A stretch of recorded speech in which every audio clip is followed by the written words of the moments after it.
Janvier 1942.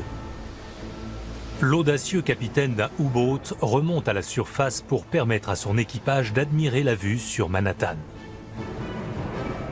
Partie intégrante d'une opération secrète nazie, il commande l'un des 5 sous-marins prêts à mener la guerre aux portes des États-Unis.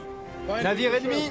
Face à des ennemis déterminés dans le Pacifique et l'Atlantique, et seulement un mois après leur entrée en guerre, Alarme! combien de dommages ces U-boateux infligeront-ils avant que les États-Unis ne réagissent?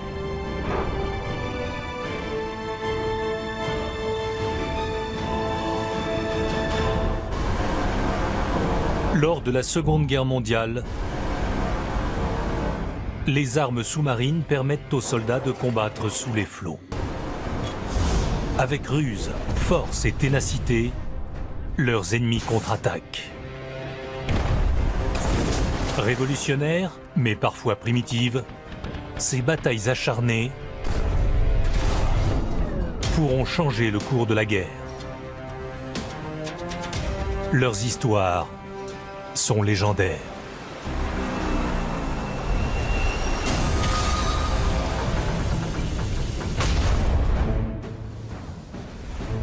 Janvier 1942, au large des côtes de Long Island, New York. Un pétrolier britannique tente de rejoindre un convoi transatlantique vers l'Angleterre. Au cœur des eaux américaines, il pense ne courir aucun danger. Aux commandes d'un U-boat nazi, le capitaine-lieutenant Reinhard Ardegen l'observe, en s'étonnant d'avoir autant de chance. En rôdant dans les eaux sombres, le sous-marin allemand a failli percuter le pétrolier. Torpille numéro 1 dans l'eau! Ardegen n'a pas l'intention d'abandonner une proie facile. Il positionne son U-boat. À 3h41, il lance une seule torpille.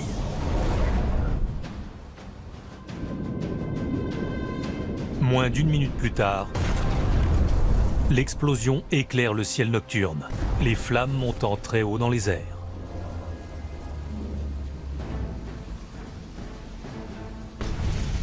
Le U-123 a torpillé 65 000 barils de pétrole à seulement 135 km de Manhattan, sans aucune réponse de la défense américaine. C'est le premier assaut de ce que les Allemands appellent Paukenschlag, l'opération coup de timbale. Pour les États-Unis, l'assaut est un peu trop près de chez eux. Un mois plus tôt, l'attaque japonaise de Pearl Harbor prend les Américains par surprise. En Allemagne, le commandant des U-boateux, Karl Dönitz, supplie le Führer de pouvoir en faire autant. Dönitz tient à frapper les Américains et Hitler veut le laisser faire. Il n'y a aucun doute là-dessus. Mais Hitler se concentre d'abord sur la guerre terrestre et l'anéantissement de l'Union soviétique. Il ne saisit pas totalement le potentiel des U-boateux pour étouffer l'effort de guerre des Alliés. Hitler accorde seulement à Dönitz des moyens limités pour un programme audacieux. Dönitz compte surprendre les États-Unis par une série d'attaques de sous-marins aux abords des côtes américaines. Les cibles seront des bateaux marchands transportant des biens le long de la côte Est. Les bateaux qui transportent le pétrole se déplacent individuellement le long des côtes américaines pour rejoindre les points de rassemblement des convois. Ils sont particulièrement vulnérables. Dönitz choisit lui-même un groupe de commandants de U-boateux pour mener le projet. Parmi eux, Reinhard Ardegen, un officier ambitieux dont la carrière est sur le point d'être écourtée. Sa carrière était limitée, car il était en mauvaise santé depuis son accident d'avion avant la guerre. Il servait alors dans les services aéronautiques de la Kriegsmarine. Ardegen savait que pour devenir un héros, il devait être infaillible. Il devait donc être agressif et prendre beaucoup de risques pour connaître le succès. Il aura peu d'occasions pour asseoir son hégémonie.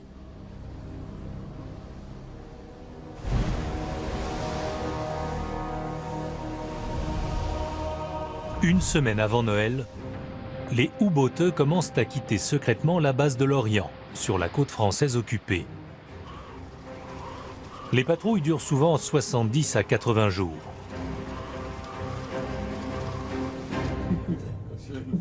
L'eau douce est utilisée pour boire. L'équipage s'abstient de se raser, de se doucher et de faire sa lessive. Les denrées alimentaires ne se conservent qu'une semaine dans l'humidité d'un U-boot. Après cela, l'équipage se contente de conserves et autres bocaux. La dureté de ces conditions affecte Ardegen. Sa blessure abdominale due à son accident d'avion n'a jamais véritablement guéri. Il avait des problèmes de digestion. Mais à bord du sous-marin, il ne pouvait pas suivre de régime spécial car la cuisine était très limitée. Ces saignements de l'estomac empêchent Ardegen de manger la nourriture de ses hommes. Malgré la douleur chronique et une sous-alimentation, il se concentre sur la tâche à accomplir. Un sous-marin plus grand, le type 9, lui permet d'entreprendre l'opération à risque. Ce submersible de 75 mètres est 9 mètres plus long que le type 7. Ces soutes peuvent contenir plus de pétrole pour parcourir une distance jusqu'à 20 000 km. Le type 9 est un équipement classique pour les offensives à longue portée. Il peut traverser l'Atlantique et poursuivre ses opérations quelque temps dans la zone prévue. L'équipage du U-123 passe Noël 1941 en mer. Ardegen fait installer des arbres de Noël dans chaque compartiment pour que ses hommes les décorent.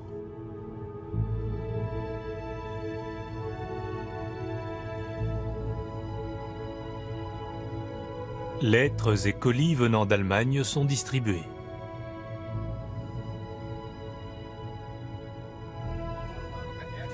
La musique et la nourriture font oublier la guerre à l'équipage pour quelques heures.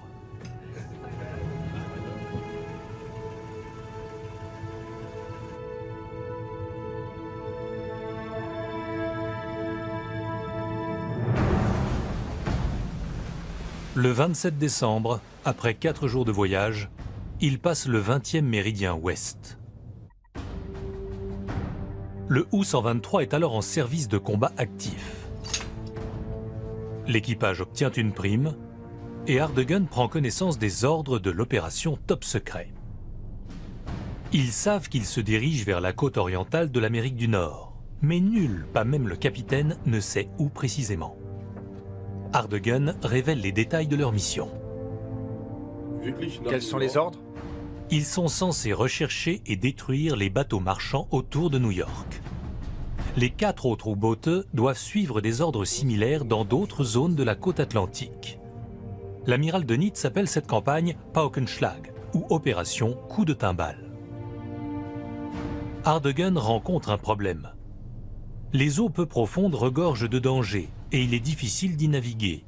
Même le quartier général des U-booteux ne peut fournir de graphiques nautiques fiables.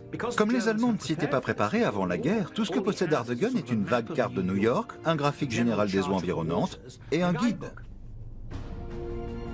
Afin de négocier les voies d'entrée maritimes pour couler les bateaux ennemis, Ardegen devra utiliser toutes ses compétences.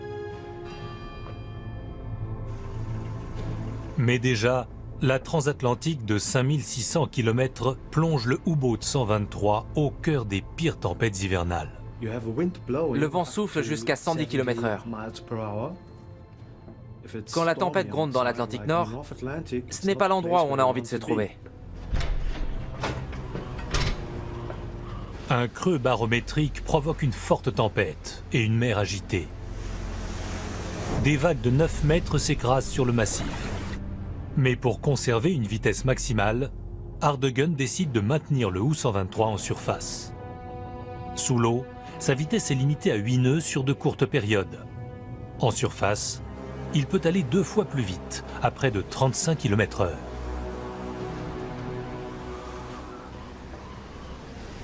Les équipes de surveillance se relaient toutes les 4 heures, jour et nuit. Elles recherchent constamment les menaces et les cibles.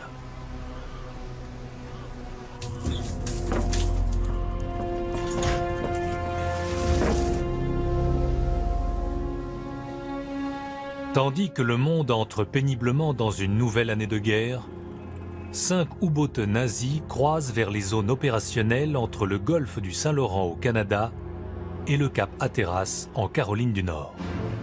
Les capitaines des U-boateux se réjouissent des opérations à mener.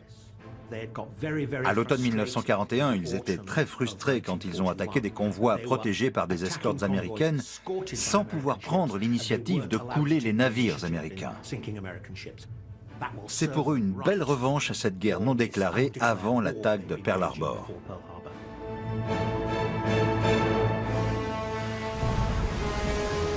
En janvier 1942, quelques semaines après l'attaque japonaise de Pearl Harbor, 5 U-boats nazis se dirigent vers les eaux nord-américaines. L'opération Coup de timbale a ouvert un nouvel espace de guerre pour les U-boats allemands. Dönitz voulait simplement couler autant de navires que possible.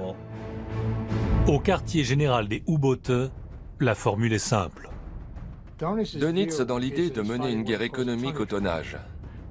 Il prévoit de faire couler les navires plus vite que les Alliés ne sont capables d'en construire. Dönitz n'a aucune idée du nombre de navires qu'il doit couler. Il sait seulement qu'il doit en couler beaucoup. Et s'il y parvient, peut-être que de bonnes choses arriveront. Dönitz espère également dissuader totalement les Américains d'intervenir en Europe. Les Allemands s'imaginaient que les États-Unis étaient une société mollassonne et que s'ils leur portaient un coup sévère, ils les décourageraient de tenter des opérations en Europe. Nous étions davantage sur le front pacifique. La plupart des Américains considéraient la guerre uniquement contre le Japon. L'occasion de tester leur détermination approche rapidement. Chacun des U-boats reçoit l'ordre strict de ne pas attaquer avant le 13 janvier afin de préserver l'effet de surprise.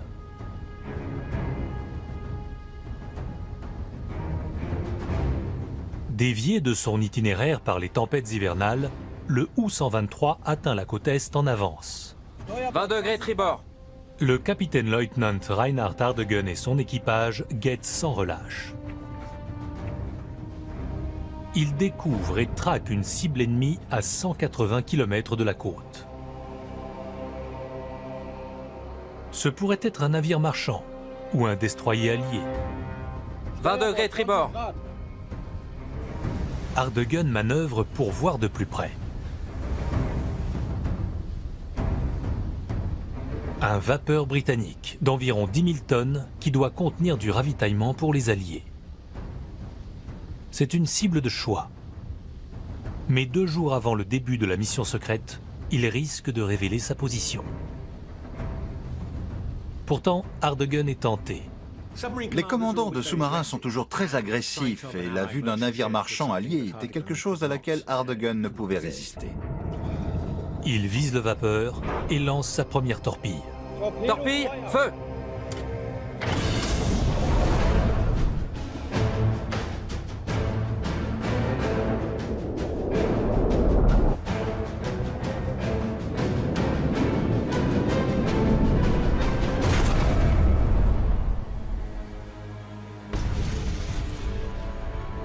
L'explosion enflamme le ciel nocturne.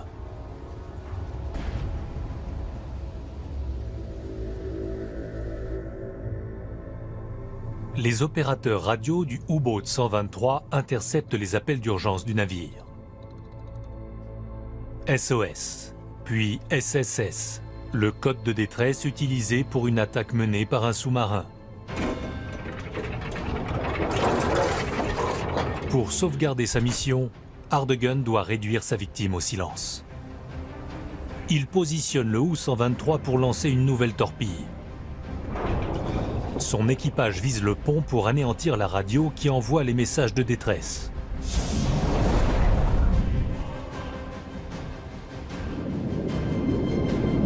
Quelques secondes plus tard, une nouvelle explosion illumine la nuit.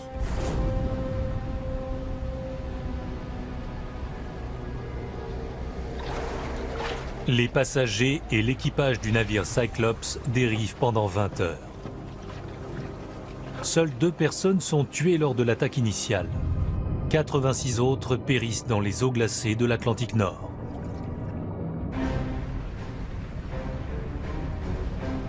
Le U-123 vient de lancer la première attaque non officielle de l'opération Coup de Timbale. La mer déchaînée et l'attaque inopinée ont ralenti Hardegun. Il doit maintenant faire vite pour atteindre sa vraie cible, la ville de New York. Hardegun anticipe les problèmes. Direction 15 degrés nord. Son attaque a prévenu les Alliés de la présence d'un U-boat nazi. Il s'attend à une lourde défense tandis qu'il s'approche des côtes. Mais la mission U-boat sera loin d'être une surprise, en définitive.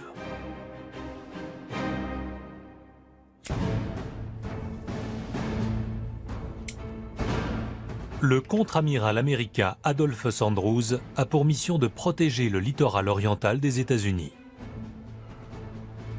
Il est le plus haut responsable des convois côtiers et de la navigation en général. Mais au début de l'année 1942, il n'a pas de moyens. Il n'existe tout simplement pas. Les États-Unis sont en guerre depuis seulement quelques semaines, malgré eux. Ils viennent juste de commencer à mobiliser hommes et machines pour combattre l'ennemi au large de leurs deux côtes. Le naufrage du Cyclops confirme ce qu'Andrews craignait. Les décrypteurs alliés l'avaient bien renseigné. Dès que les U-boats quittent le port, les renseignements britanniques exploitent une faiblesse majeure dans les opérations sous-marines de Dönitz.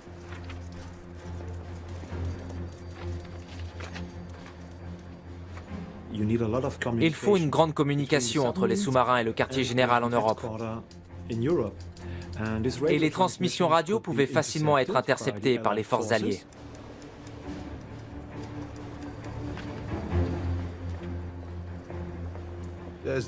Les Alliés construisent un système de radiogoniométrie conséquent, avec des stations un peu partout. Si on transmet un message radio, on peut rapidement savoir où l'émetteur se situe. Ce système permet au renseignement naval allié de localiser tout sous-marin allemand dont les messages sont interceptés. Les Britanniques peuvent rapidement localiser un sous-marin parce que les U-boateux ont la manie de transmettre des messages radio. C'est comme s'ils disaient « Coucou, je suis là, venez me couler ». Terrible erreur de leur part. Dès les premiers jours de 1942, les renseignements navals britanniques préviennent les Américains de l'arrivée imminente de 5 U-boats nazis. Le naufrage du navire marchand Cyclops en est la preuve. Le contre-amiral américain Andrews demande des moyens pour défendre le littoral oriental en sachant que d'autres U-boateux se dirigent vers les côtes d'Amérique du Nord. Mais son officier supérieur, l'amiral Ernest King, connaît des soucis plus importants encore. En janvier 1942, l'amiral King est le chef des opérations navales. Il est responsable de toute la flotte américaine. La marine américaine construit beaucoup de navires, mais ils ne sont pas encore achevés. D'un côté, King doit répondre aux avancées des U-boateux aux côtés des Britanniques, en dépêchant d'imposantes forces militaires. De l'autre, il ne peut abandonner le Pacifique, même si, en raison de la distance, les opérations militaires exigent de gros moyens. King est confronté à de terribles choix. Avec des moyens limités, King doit monter une défense contre l'avancée des U-boats. Grâce à un ciel dégagé, Hardegun peut enfin situer sa position exacte après des jours de mauvais temps. Il dirige son sous-marin vers New York. Mais il est en retard. 4 autres U-boats, également retardés par les tempêtes, s'en approchent aussi. Le U-130 donne le coup d'envoi officiel de l'opération Coup de Timbale en coulant 2 petits cargos le 13 janvier près des côtes de Terre-Neuve. Quant à Hardegun, il dirige le U-123 vers le sud, en direction de sa zone cible. Les graphiques peu fiables l'empêchent de situer la côte avec précision. Grâce au phare de la pointe de Montauk, il peut se guider plus facilement. En effet, les Américains n'ont pas éteint leur feu de navigation. Tout était allumé. Les Américains vivaient encore comme en temps de paix. Ils avaient toujours leurs aides de navigation radio en service. Ardegen pouvait donc s'en servir. Tard dans la soirée, au large de la pointe de Montauk, l'équipage repère une lumière à bâbord. Le grand bâtiment qui approche pourrait être une menace. Les eaux n'étaient pas très profondes. C'était une situation périlleuse pour lui. Sans l'aide de graphiques précis, il ignore la profondeur exacte des eaux. Le submersible ne peut s'échapper en plongeant. Il identifie le navire qui approche toutes lumières allumées comme si la guerre n'avait pas lieu. C'est un pétrolier. Et c'est exactement ce qu'il recherche. Ardegen surveille l'horizon pour s'assurer que le navire n'est pas accompagné, mais le bateau navigue seul. Préparez les torpilles pour lancement. Il ordonne à son équipage de lancer 2 torpilles sur le pétrolier.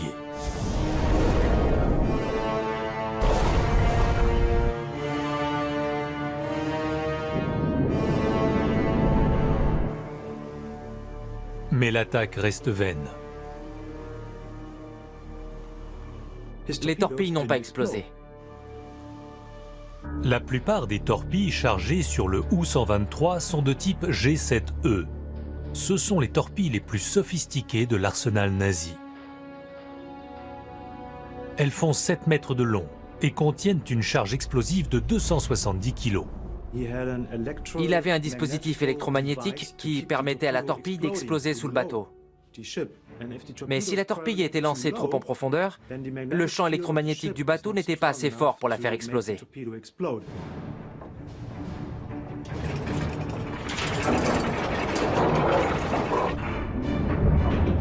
Ardegen vise plus haut pour les tirs suivants. Torpille, feu!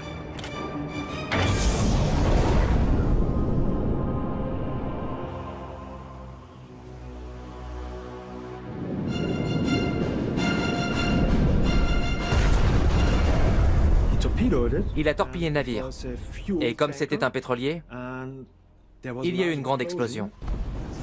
Mais il lui faut 5 torpilles pour faire sombrer le navire. Alors que le pétrolier se brise en deux, 12 200 tonnes de fioul prennent feu. L'équipage transmet un message de détresse. Quand l'explosion retentit, l'équipage du tanker pense avoir touché une mine. En général, un sous-marin immergé s'approche pour déposer des mines, puis il se retire en douce. Il n'apparaît pas en surface.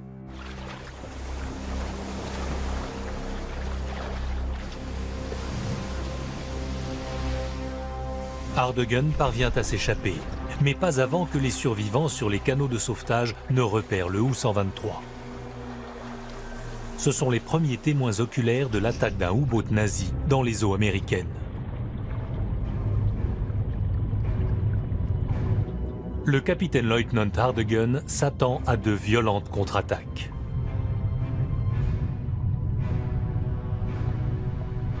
Mais étrangement, il n'y a pas de réplique.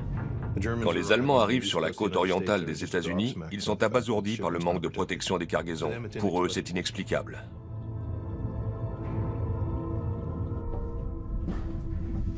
Après avoir détruit le tanker Norness, Ardegen reste sous l'eau pendant les heures du jour. Il plonge le U-123 au fond de l'océan afin d'éviter d'être détecté. L'équipage en profite pour se reposer et préparer la prochaine attaque.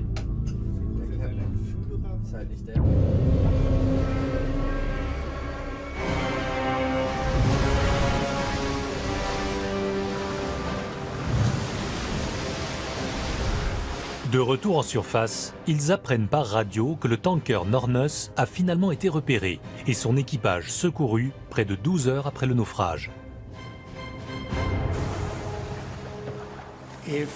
Quand il n'y a rien autour, peu importe où le naufrage a lieu, il faut attendre longtemps avant qu'un bateau n'arrive.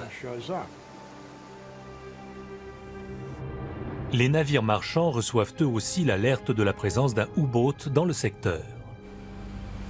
Le U-123 continue de profiter des aides de navigation propres aux Américains.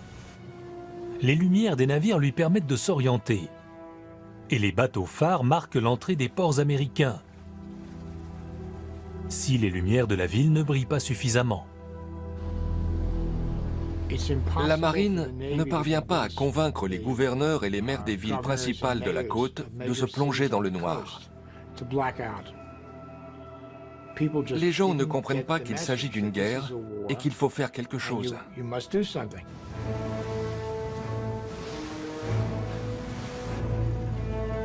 Après 3 semaines en mer, les lueurs de New York se révèlent des phares irrésistibles.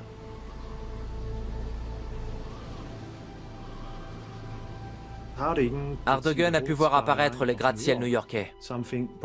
C'était quelque chose que tout Allemand rêvait de voir avant la guerre. Le capitaine invite son équipage à monter sur le pont pour admirer les lumières de Manhattan.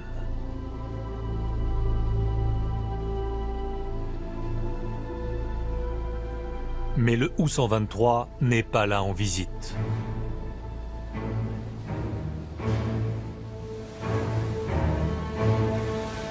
Alors qu'il quitte le port de New York, Navire ennemi! la sentinelle repère un navire qui approche par derrière. Hardegun aperçoit un navire tout illuminé qui se détache des lumières de New York. Un gros tanker appétissant. Chargé de près de 7000 tonnes de fioul, le pétrolier britannique Coimbra quitte le port de New York sans escorte. Le capitaine lieutenant Hardegun manœuvre son sous-marin en position d'attaque avec une précision infinie. Le commandant d'un U-boat doit faire preuve de calme et de détermination. Il doit garder son sang-froid. Du moins, c'est ce qu'il doit montrer pour obtenir la confiance de son équipage. À seulement 730 mètres de la cible, Torpille, feu! il lance la première torpille. « 58 secondes plus tard, touché. Les flammes s'élèvent à 200 mètres dans les airs et illuminent la nuit, alimentées par 65 000 barils de pétrole. Si quelque chose doit symboliser le manque total de préparation des États-Unis, c'est cette attaque dans le port de New York.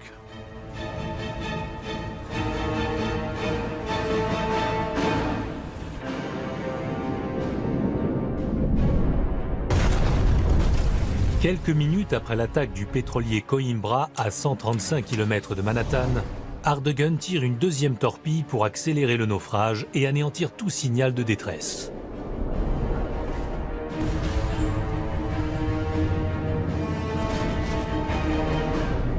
Les habitants des environs relatent l'embrasement d'un bateau à 50 km de Long Island. Seuls 10 des 46 membres de l'équipage sont secourus.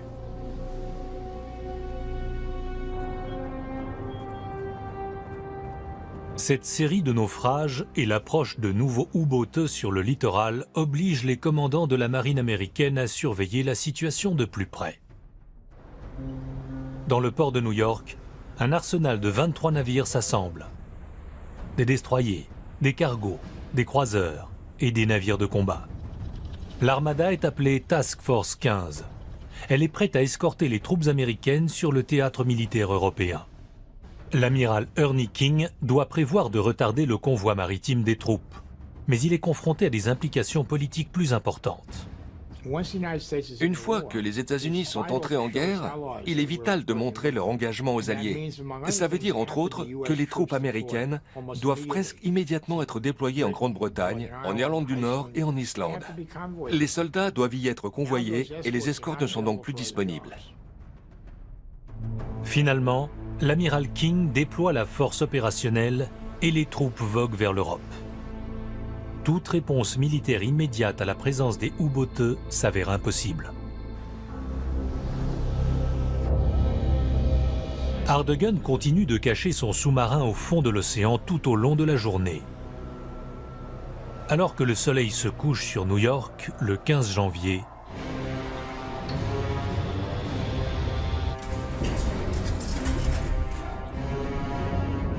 le U-123 remonte à l'attaque.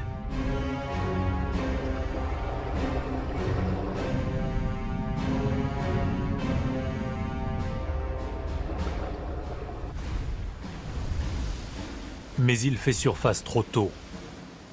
l'un des rares avions de patrouille américains aperçoit le sous-marin qui croise les derniers rayons du soleil. Avant que toute l'eau ne se retire du pont, les sentinelles du sous-marin repèrent aussi l'avion. Avion ennemi! Alarme! Tout le monde descend! Alarme! Allez, allez, allez! Plus vite, on descend! Hardegun doit plonger prudemment. Il n'a pas connaissance de la profondeur des eaux, ce qui rend toute fuite difficile.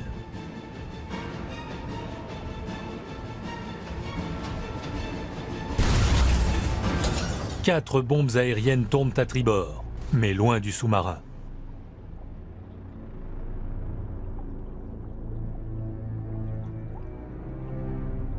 Ils attendent. L'avion ne renouvelle pas l'attaque, ni n'appelle de renfort. L'avion de l'US Navy a lâché quelques bombes, mais sans réel succès. On est au tout début de la guerre. Les Américains manquent d'expérience et ils n'ont pas fait le nécessaire pour mener une guerre sous-marine. Le problème est non seulement un manque de bateaux en surface, mais aussi un manque d'appareils aériens. Les États-Unis n'ayant pas les moyens matériels, ils se sentent soudain d'une très grande vulnérabilité, étant donné qu'ils ne possèdent que quelques avions de patrouille sans grande expérience.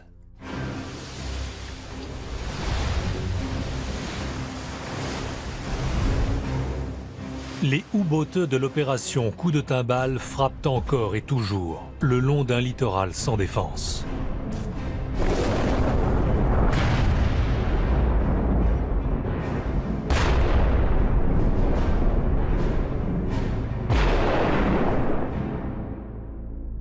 Dönitz a du mal à croire en sa bonne étoile. Il n'en revient pas. C'est trop beau pour être vrai. Quand il arrive dans la zone américaine, il peut attaquer à volonté. Dans la presse américaine, des questions sont soulevées quant aux destructions qui se déroulent aux portes des États-Unis. Mais l'US Navy semble peu prompte ou incapable d'y répondre. Par la suite, les gens n'ont cessé de dire que si King s'en était vraiment chargé, il aurait envoyé des convois, il aurait organisé quelque chose. Mais avec quoi? C'était le problème, il n'y avait rien. Ce n'était pas comme si la côte grouillait de mines et d'armes avec de solides équipages de bombardiers militaires prêts à sortir n'importe quand. En fait, l'US Navy et King avaient encore dans l'idée que la première fonction de la marine était de détruire les bateaux des ennemis. Il leur a fallu longtemps avant de comprendre, comme le disaient les Britanniques, que ce qu'il faut n'est pas nécessairement de la technologie pour couler les sous-marins. Ce qu'il faut, c'est envoyer un navire pour faire fuir le sous-marin ennemi. Après 2 années passées à combattre les U-boats allemands avant l'entrée en guerre des États-Unis, les autres alliés veulent partager ce qu'ils ont appris. Les Britanniques et les Canadiens avaient la capacité d'organiser des convois dans les ports américains. Mais King ne voulait pas en entendre parler. Tout devait être géré par la marine américaine. Et l'US Navy est loin d'être prête. Nul ne peut arrêter Reinhard Hardegun dans sa guerre au tonnage.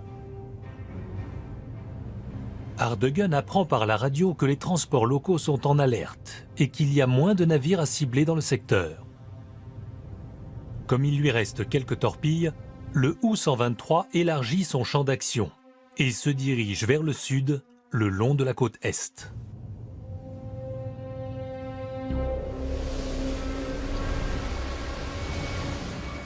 Quand le U-123 remonte en surface près de Kitty Hawk en Caroline du Nord, l'équipage aperçoit une lumière rouge et entend 2 explosions. Hardegun en déduit à juste titre que c'est le résultat du U-66 qui vient de couler un nouveau tanker, le Alan Jackson. Au petit matin du 18 janvier, Hardegun localise enfin des cibles dignes de ses dernières torpilles. Mais alors que l'aube pointe, il n'a plus assez de temps pour préparer les tirs. Certain qu'il y aura d'autres vapeurs la nuit suivante, il décide de redescendre au fond de l'eau pour ne pas être repéré.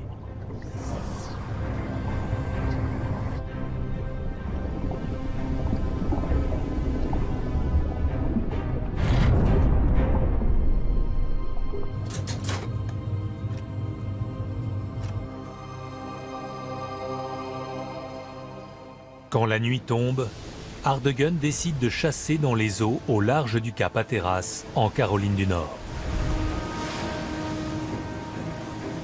Il ordonne au U-123 de naviguer le long des bouées de navigation, car il remarque que les vapeurs les contournent à bâbord.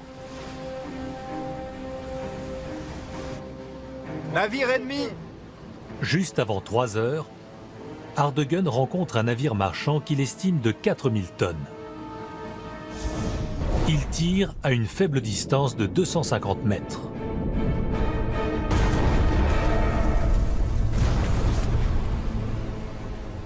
Le City of Atlanta, qui contient de la nourriture et des marchandises, sombre en quelques minutes.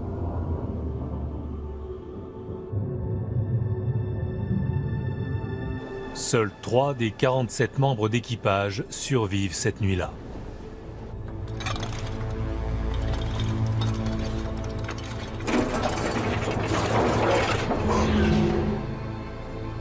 Des bateaux plus petits passent tout près, mais Ardegen ne veut pas gâcher ses 2 dernières torpilles. Laissez passer cela! Il a une autre arme à sa disposition. Ardegen ordonne d'utiliser les canons de pont. Un tanker, le SS Malay, ne transporte pas de pétrole, mais du gaz. Il explose sous le feu des obus. Mince, il flotte encore.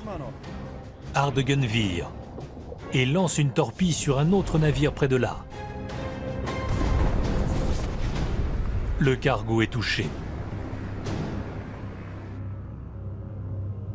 En écoutant la radio, ils apprennent que l'équipage a réussi à contenir l'incendie à bord du SS Malay.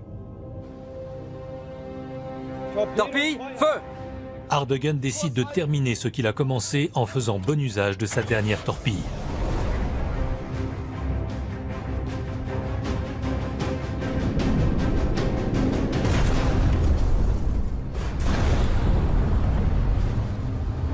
Il fait mouche.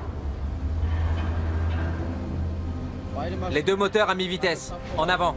Sa réserve de torpilles étant vide et celle de fioul réduite, Ardegen doit penser à rentrer.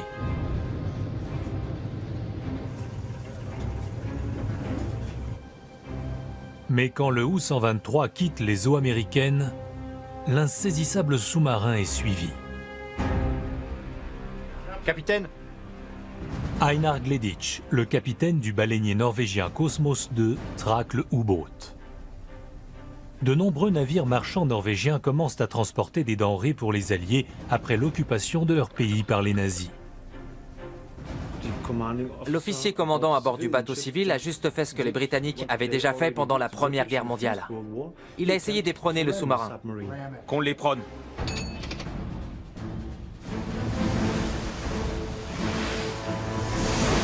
Si le navire norvégien peut éperonner le U-boat, les dommages sur la coque l'empêcheront d'immerger à nouveau. Alors que Kosmos II se rapproche, l'équipage repère le bateau qui les poursuit. navire ennemi!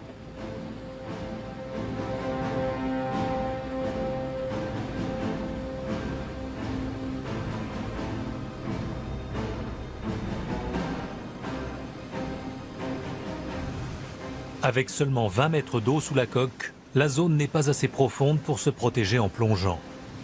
Le U-123 doit distancer le bateau norvégien et virer vers la pleine mer pour plus de profondeur. Gardez le cap!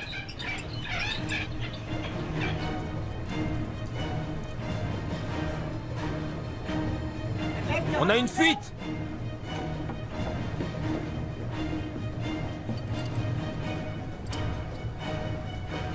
Mais Ardegen ne parvient pas à accélérer. Son ingénieur en chef lui a annoncé qu'il perdait de la puissance sur l'un de ses moteurs diesel. Donc il ne pouvait pas distancer le baleinier. Une fuite!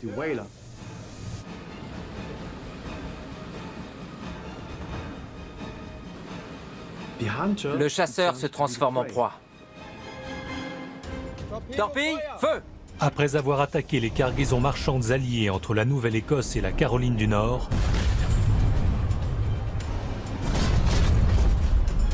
La chance tourne pour le capitaine-lieutenant du U-boat, Reinhard Ardegen. Par un étrange coup du destin, l'attaque ne provient pas de la Navy américaine, ni des gardes-côtes, mais d'un énorme baleinier transformé en pétrolier au service de l'effort de guerre. Ralenti par un moteur en panne, le U-123 peine à retrouver la pleine mer avec le Cosmos II à ses trousses. L'imposant baleinier vogue à seulement un nœud de plus que le U-123. Mais c'est suffisant pour gagner du terrain sur le sous-marin. C'est un incident dramatique parce que le sous-marin n'est pas en bonne condition. L'un de ses moteurs est en panne, donc il ne peut atteindre sa vitesse normale. Et le navire marchand, qui est relativement lent, peut le rattraper et le percuter. La situation est extraordinaire. Deux navires qui voguent à faible vitesse et qui se poursuivent à travers l'Atlantique. La survie du U-123 dépend peut-être de Richard Kraxel, le mécanicien des moteurs. Ils arrivent, ils sont tout prêts. Baissez le périscope, sinon on va être touché. Plus vite, allez, plus vite. Oui, oui. Il doit réparer un conduit de refroidissement afin de remettre l'autre moteur en service. Plus vite!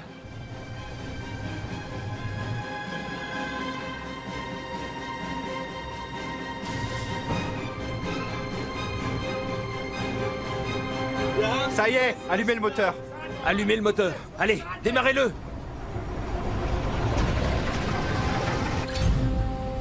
Le deuxième moteur du U-123 reprend vie.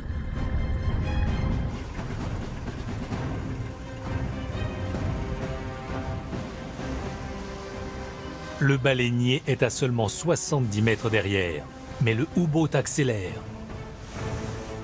et reprend l'avantage avec un demi-nœud d'avance.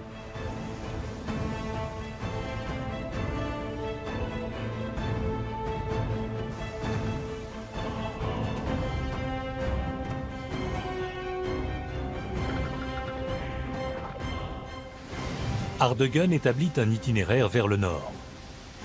Puis il vire dans des eaux plus profondes et plonge pour échapper aux avions ennemis,